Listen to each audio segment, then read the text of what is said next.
Voici 4 livres que je vais vous présenter, parus chez Libretto, magnifique couverture et très bien traduits de l'anglais et de l'américain.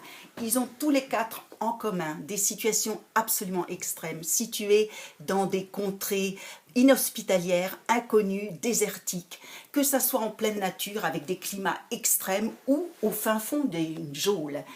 Je vais commencer par celui qui est le plus connu, À marche forcée. Ici, nous avons un homme condamné à 25 ans de travaux forcés au fin fond d'un goulag de Sibérie, qui va tenter avec 6 co-détenus une traversée de la Sibérie, de la Mongolie, de l'Himalaya, du Tibet, jusqu'en Inde pour se retrouver digne de sa propre vie. L'Odyssée de l'endurance. Il s'agit de l'Irlandais Sir Ernest Shackleton qui va mener une expédition polaire avec 28 hommes, des scientifiques, des cuisiniers, des photographes, des chiens de traîneau. Nous sommes face à une nature minérale qui résonne de toutes ces milliers de tonnes de glace qui s'entrechoquent, qui se lacèrent, et l'endurance qui va couler et ces hommes qui vont survivre dans des températures de moins 45, une histoire vraie où on se dit mais où est-ce que l'homme va s'arrêter? Des demi-dieux,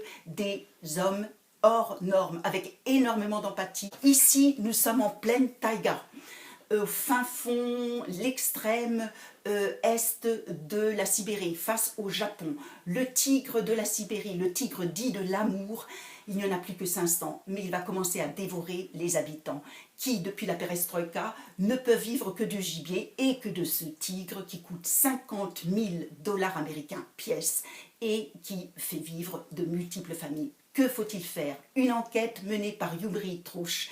Faut-il l'abattre ou pas? Jack London, le fameux Californien qui a eu 1000 vies et connu pour Martin Eden, son dernier chef-d'œuvre avant sa mort, le vagabond des étoiles.